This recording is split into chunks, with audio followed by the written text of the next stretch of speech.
Энэ удаагийнхаа бичлэгээр 2023 онд нээлттэй хийсэн трейлер төрлийн Locked-ийн киног товчлон ярьж өгөхөөр сонголоо. Илүү том, илүү амттай KFC дангар бүүргэр, амттай зингэр маха, cheddar бислэг, чихэрлэг халуунуугатай соусаар амталсан илүү том, илүү амттай дангар бүүргэр худалдаанд гарлаа. Дангар бүүргэрээ ердөө 12,900 төгрөгөөр KFC-гийн бүх салбараас болон KFC Mongolia.com-оор хүссэн газараа хургуулээд аваарай. Амтд зингэр мах, cheddar бислэг, чихэрлэг халуунуугатай соусаар амталсан илүү том, илүү амттай дангар бүүргэр худалдаанд гарлаа. KFC. Сувлагч цагаан толгойн самбар ашиглан өвчтөнтэй харилцахыг оролдож байгаагаар кино эхэлдэг.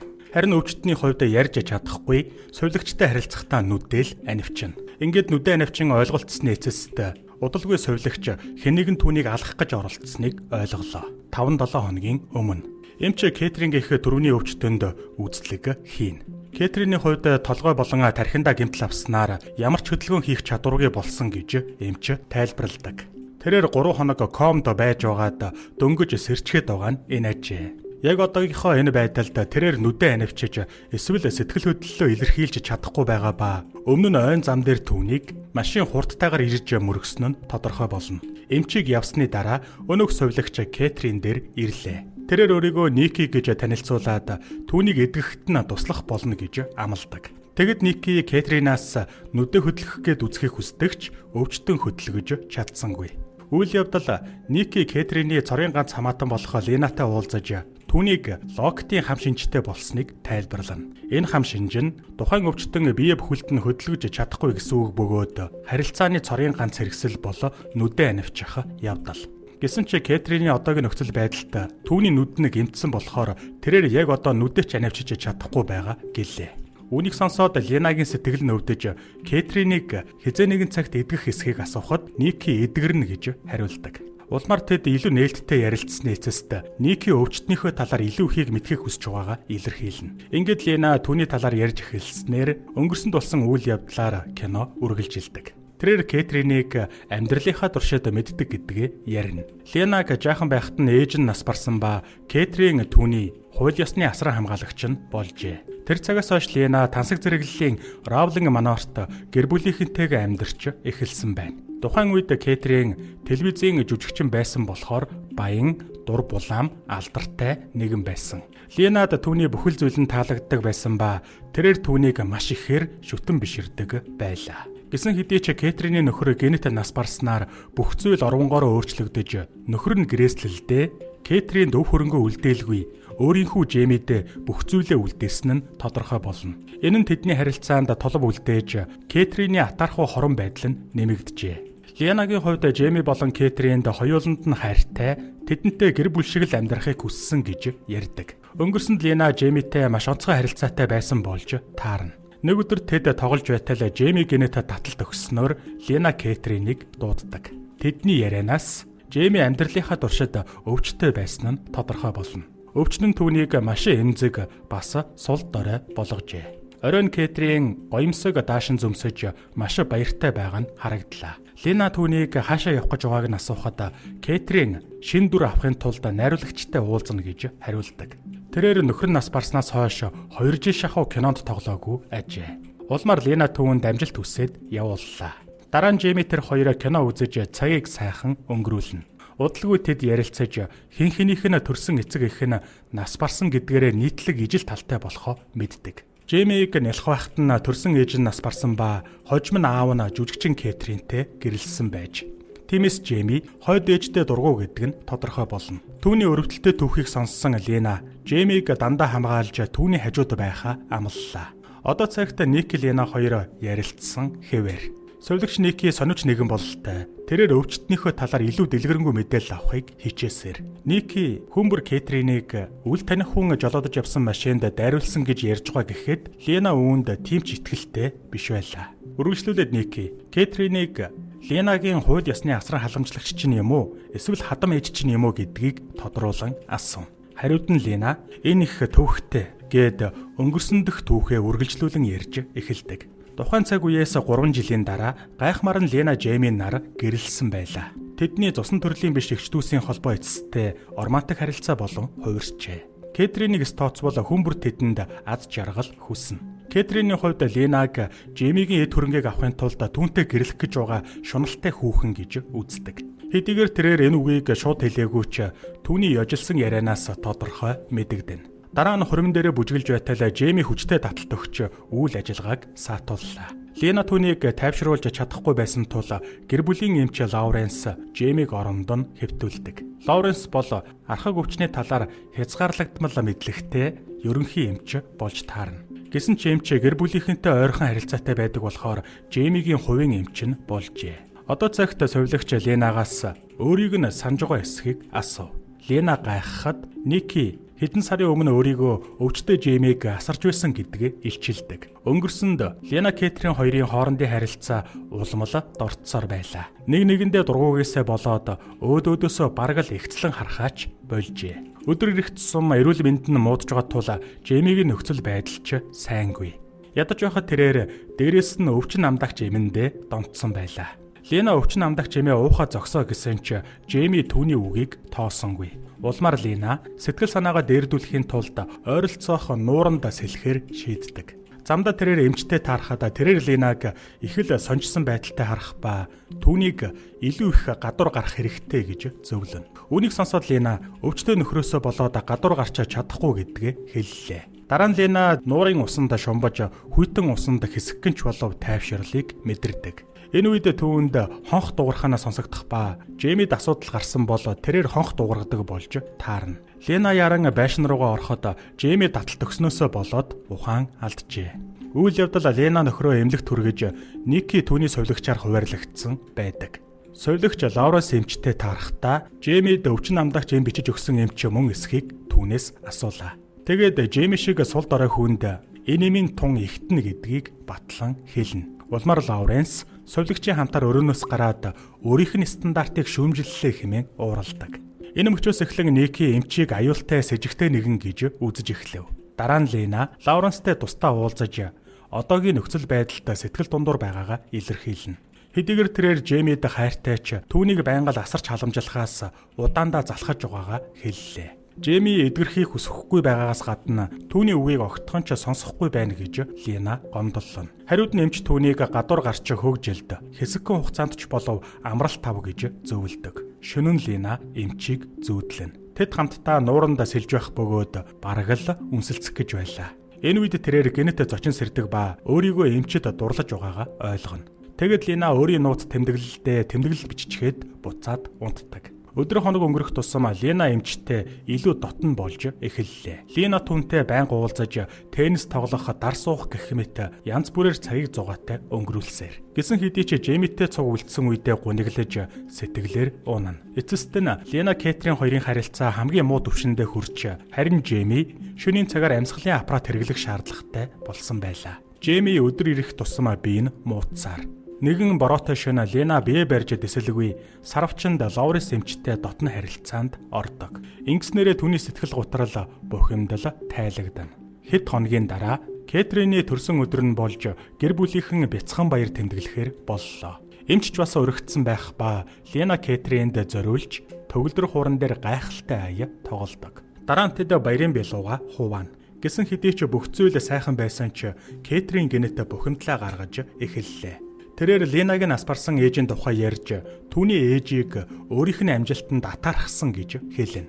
Үүнийг сонсоод Лена ээж нь атаархах хүн биш, харин ч Кэтринийг бодох юм бол хэдэн сая дахин илүү хүн гэж хэлдэг.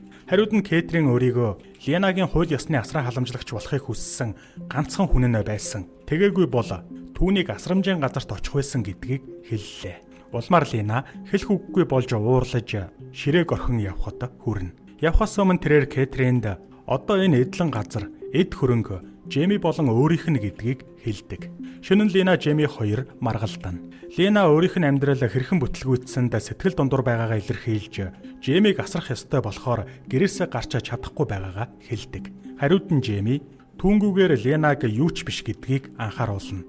Тэгэд Ленад түүний ээж хэдэн жилийн өмнө хэрхэн нас барсныг сануулав. Харамсалтай нь Жеймигийн үг Ленаг уурлуулж түүнийг гисэн сэтгэл нь үгүй боллоо. Маргааш нь Лена шинэ хайртай Лауренс эмчтэй уулздаг. Тэрээр эмчид Жеймиг орхиж түүнтэй хамт явахыг хүсэж байгаагаа илэрхийлэхэд эмч татгалзаж Кэтрин өөрийнх нь нэр хүндийг сүрүүлнэ гэж тайлбарлана. Гэтэл Лена түүнтэй хамт байхын тулд чадах бүхнээ хийнэ гэхэд эмч түүний санааг нь ойлгож өөрсдийгөө зоригтой үйлдэл хийх ёстой гэж анхаарууллаа. Улмаар Лена юу ч байсан хийнэ гэдгээ хэлээд тэд дотно харилцаанд орох үед хөөрхий Жейми өрөөндөө ганцаараа байлаа. Хожим нь эмч Жеймид шинэ эм бичиж өгснөөр түүний өвдөлтийг түр зуур намдаадаг. Дараа нь эмч үсгэлэнтэй газар руу завиар зугаалахаар Жеймиг нууранд авчирна. Лена нөхрийнхөө төлөө санаа зовж усанд сэлэх хэмжээний хангалттай тэнхээгүй байгааг дуртахад Жейми түүнд өөрийгөө маш сайн байна гэж итгүүллээ. Тэгэд Жейми хэлсэн үгэндээ уучлалт гуйснаар тэд завинд сууцгааж эмч сэлүрдэж эхэлдэг. Хэсэг хугацааны дараа эмч тэднийг цөөрмийн дунд байдаг жижигхэн аралд аваачна гэж хэлв. Удалгүй тэд түүний хэлсэн газар ирэхэд эмч зогсоогүй тул Ленагийн санаа нь зовно. Жеймигийн ч бас санаа нь зовж хаашаа явж байгааг асуух ба тэд жижиг арлын нөгөө талд ирснээр эмч мод тайрч буй ажилчидтай мэндэлдэг. Гэнэт эмч сэлүүрээ усан дунгаах ба сэлүүрээ авах гэж оролдож байгаа дүр эсгэн завийг санаатайгаар хөмрүүллээ. Лена Жеймиг барьж авах гэж оролдоход эмч түүний хөлнөөс нь барин доошо живүүлж санамсаргүй осол болж байгаа мэтээр харагдуулна. Нөхөр нь нүдэн дээр нь ам тавьж буйг Лена харж байсан ч түүнийг аврахын тулд юу ч хийж чадсангүй. Жейми түүний анхны хайр болохоор Ленагийн зүрх нь шархлана. Энэ явдлын дараа цагдаа нар хэргийн газарт ирлээ. Эмч тэдэнд зохиомл худлаа түүхээ ярихад Ленагийн хувьд айсандаа үннийг хэлж чадсангүй. Тэрээр нөхрийнхөө өвхлийн төлөө хариуцлага хүлээхээс айжээ. Кэтрийн хувьд тэрээр цөөрмийн ирэг дээр хашгиран уйлсаар. Хэдийгээр Кэтрин Жеймид уралдаг байсан ч давгар хүүдээ хайртай байжээ. Одоо цагт Ники Ленагаас болсон явдлыг нь сонсоод сэжиг төрж эхэлдэг. Тэрээр Жейми золгүй явдлаараа живж нас бараагүй харин алагдсан гэж бодно. Тэгээд совилогч Ленагаас яагаад завтай иллийг зөвшөөрсөн эсхийг асуухад энэ бол Жеймигийн өөрийнх нь санаа байсан гэж хариулдаг. Улмаар совилогч Ленаг Лоуренс эмчтэй хэр удаан болцож байгааг асуугаад тэднийг хамтдаа байхыг олон удаа харсан гэдгээ дурдлаа. Гэтэл Лена түүний асуултанд хариулж чадахгүй байсан тул совилогч тэд Жеймиг замаасаа зайлуулахын тулд алсан гэж сэжгэлж байгаагаа хэлнэ. Харин Лена энэ санамсаргүй осол байсан гэж хариулдагч совилогч цаана нь илүү зүйл байгаа гэдэгт итгэлтэй байв. Ингээд өнгөрсөнд юу болсныг үргэлжлүүлэн сонирхцгоё. Жейми нас барсны дараа Лена хар дарсан зүүдэд зүүдэлж эхэлжээ. Түүний байгаа өрөө бүхэлдээ усанд автж байна гэж зүүдлэн сэрдэг. Үүнтэй зэрэгцэн Лоуренс эмч өрөөнд орж ирснээр тэд дотно харилцаанд орлоо. Энэ бүх аимшигтай болсон зүйлийн дараа ч Лена эмчэд итгэсэн хэвээр. Дараа нь тэд машинд уулзаж дараагийн алхмаа зөвлөлддөг. Лена энэ газрыг орхиж эмчтэй шинэ амьдрал эхлүүлэхийг хүсэж байгаагаа илэрхийлнэ. Улмаар эмч зөвшөөрдөгч ингээхийн тулд Ленаг харшаа зарахыг хүсдэг. Хэрвээ харшаа зарчих бол өөрсдийгөө шинэ амьдрал эхлүүлэх хангалттай мөнгөтэй болно гэдгийг хэллээ. Гэсэн хэдий ч Лена Кэтриныг өөрийн ээж гэж үзэж харшаа зарахаас татгалзана. Тэрээр эдлэн газар харшаа хизээч зарахгүй гэж амласан тухайга дурдна. Тэгэд Лена машинаас гарах гэхэд эмч түүнийг зогсоодог. Тэрээр түүнийг хүчээр машинд үлдээж тэмдэглэлийн дэвтрийг нь гаргаж ирэх нь тэр. Эмч Жеймигийн өхлийн талаар энэ дэвтэрт маш тодорхой баримтжуулан бичсэн болохоор өөрөөс нь урвах гэж оролдох юм бол цагдаа нарт өгнө гэж сүрдүүлээд Ленаг явууллаа. Хожим Лена гэртээ ирээд цочирдмор зүйлийг харна. Лоуренс эмч Кэтринтэй учир ургуулжээ. Энэ нь түүний сэтгэлийг шархлуулж нулимсаа барьж дийлэлгүй уйлсаар. Эцэст нь Лена эмч өөрт нь хайртай биш эд хөрөнгөнд нь болсон гэдгийг ухаардаг. Хэсэг хугацааны дараа эмч Лена дээр ирээд тайлбар хийхийг оролдсон ч Лена хүлээж авсангүй. Тэр явах гэхэд эмч уурлан түүнийг багалзуурдаж газарт түлхэн унгаалаа. Азар Лена ямар нэгэн байдлаар зогтааж тэрээр өрөөрөөгөө ороод хаалгаа шүүгээгээр дардаг. Удалгүй эмч Кэтрин хоёр ирж хаалгыг эвдэж орохыг хичээдэг. Одооноос тэд хамтарч эхэлсэн ба бүх эд хөрөнгийг авахын тулд Ленаг хөнөөх гэж байгаа нь тодорхой болно. Гэсэн ч Лена тийм ч амархан бууж өгөхийг хүссэнгүй. Тэрээр хажуугийн агуулгын өрөөрөөгөө орон дотроос нь цойжлох ба эмч орж ирэн цонхоор орохыг завдах мөчөд Лена түүний гаранд сэрээгээ нэвт зоодог. Тэгээд энэ боломжийг ашиглан өрөөнөөсөө гарч дараа нь байшингаасаа гарч ой руу зогтаана. Улмаар Кэтрин буу авч морь унан Ленагийн араас хөөлөө. Удалгүй эмч яаж ээж угаад гараа суглан авч машинтайгаа Ленаг хайдаг. Хэсэг хөөсний дараа эцэст нь тэд түүнийг задгай талбайгаас олно. Кэтрин Лина руу бууга чиглүүлэн буудснаар дэлгэц харанхуйлдаг. Одоо цагт совилогч Кэтрин нүдэ навчиж чаддаг болсон гэдгийг Ленад дуулгаж түүнийг бүх зүйлийг хүлээхийг хүснэ. Нэг ясандаа Кэтрин одоо бусадтай харилцах боломжтой гэсэн үг юм. Совилогч Кэтрин дээр очиж цагаан толгойн самбар ашиглан ойлголцоход тэрээр аллах гэсэн үгийг илэрхийлдэг. Энэ хооронд Лена санаа зовсон байдалтайгаар тэднийг ажиглана. Гайхмаар нь Лена эмчтэй уулзаж одоогийн нөхцөл байдлыг түүнд хэлв. Улмаар тэд өөр нэгэн залжин төлөвлөгөө гаргалаа. Лена эмчид Кэтриныг гэртээ аваачиж өөр мэдээлэл өгөхөөс өмнө дуусгах хэрэгтэй гэж үздэг. Хэдийгээр энэ нь эрсдэлтэй алхамч гэлээ илүү дээр төлөвлөгөө алга гэдгээ Лена хүлээн зөвшөөрдөг.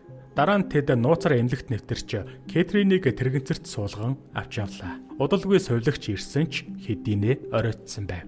Кэтрин байгаагүй тул совилогч гадагшаа гүн гарахдаа тэднийг машинтай явахыг олж харна. Удалгүй тэд гэртээ ирэхэд эмч тун найруулдаг. Тунг Кэтринд тарьж түүнийг хөнөөхөөр төлөвлөж байгаа ба Кэтрины цусанд тэдний тарьсан тунгийн уул мөрийг дарах маш олон эм байгаа гэж үзнэ. Тиймээс түүний үхлийг осол мэт харагдуулахаар төлөвлөжээ. Эмч Кэтриныг хариуцаж Лена түүнийг гэртээ авчирсан ч Кэтрин унтаж байхдаа нас барсан гэж тэд тайлбарлах болно. Эмч тунгаа найруулад завгүй байхад Ленад совилогчаас зурус ирдэг. Тэр шин Кэтрин Ленаг алахыг хүсээгүй. Харин ч эсэргээр түүний амийг аварсан гэж бичсэн байв. Улмаар Лена юу хийхээ, хэнд итгэхээ мэдэхгүй боллоо. Лена үннийг олж мэдхээр шийдэж эмчийг юмд явуулдаг. Түүнийг явсны дараа Лена Кэтрин дээр ирж тэр шөнө үнэхээр өөрийг нь аварсан юм уу гэдгийг асуув. Гэтэл Кэтрин нүдэ анивчиж тийм гэж хариулдаг. Тэр шөнө Лена зогтааж байхад эмч машинаараа түүнийг хөнөөх гэж байжээ. Үүнийг мэдсэн Кэтрин гэнэт бодлоо өөрчилж өөрийн охиндоо тусалж түүнийг аврахаар шийдсэн байна. Тэрээр эмчийн машины дугуй руу буудаж түүнийг зогсоож улмаар Лена зогтааж чаджээ. Харамсалтай нь Кэтрин зогтаахыг оролдож байхдаа бүдэрч зам дээр унсан байна. Улмаар эмч Кэтриныг зам дээр байхыг хараад машинаа зогсоож түүнтэй ярилцжээ. Кэтрин түүнд Ленаг явуул, хэрвээ түүнийг гэмтэх юм бол бүх үннийг олон нийтэд илчлэнэ гэж сүрдүүлсэн байна. Энэ нь эмчийн уурыг хүргэж тэрээр машиндаа суун Кэтриныг мөргсөн байлаа. Үннийг олж мэдсэн Лена Кэтриныг аврахаар шийднэ. Тэрээр хутаг авч тохиромжтой үед ашиглахад бэлддэг. Удалгүй эмч ирээд тэрээр Кэтринд тунг тарихад бэлэн боллоо. Гэтэл Лена өөрийн гараараа тунг тарихыг хүсэж байгаагаа эмчид хэлснээр тэр түүнд тариурыг өгнө. Лена тариурыг тарих гэж байгаа дүрсгэж байгаад улмаар эмчийн хүзөөнд тариурыг хатгаж тарьдаг. Харамсалтай нь энэ тунаа багдаж эрүүл чирэг эрэхтэйд нөлөөлсөнгүй. Улмаар эмч Ленаг дүлхэж Кэтринд тунг тарих гэж байтал эцсийн мөчид Лена босч ирээд эмчийн цээжинд хутаг зоож амийг нь хөнөөдөг.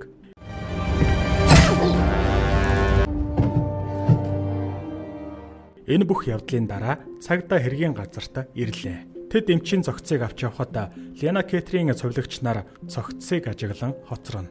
Лена совилогчаас өөрсдийнх нь нууцыг илчлэх үү хэмээн асуухад совилогч хариулсангүй. Эцэст нь ээж охин хоёр гар гараасаа хөтлөлдснөөр кино төгсдөг.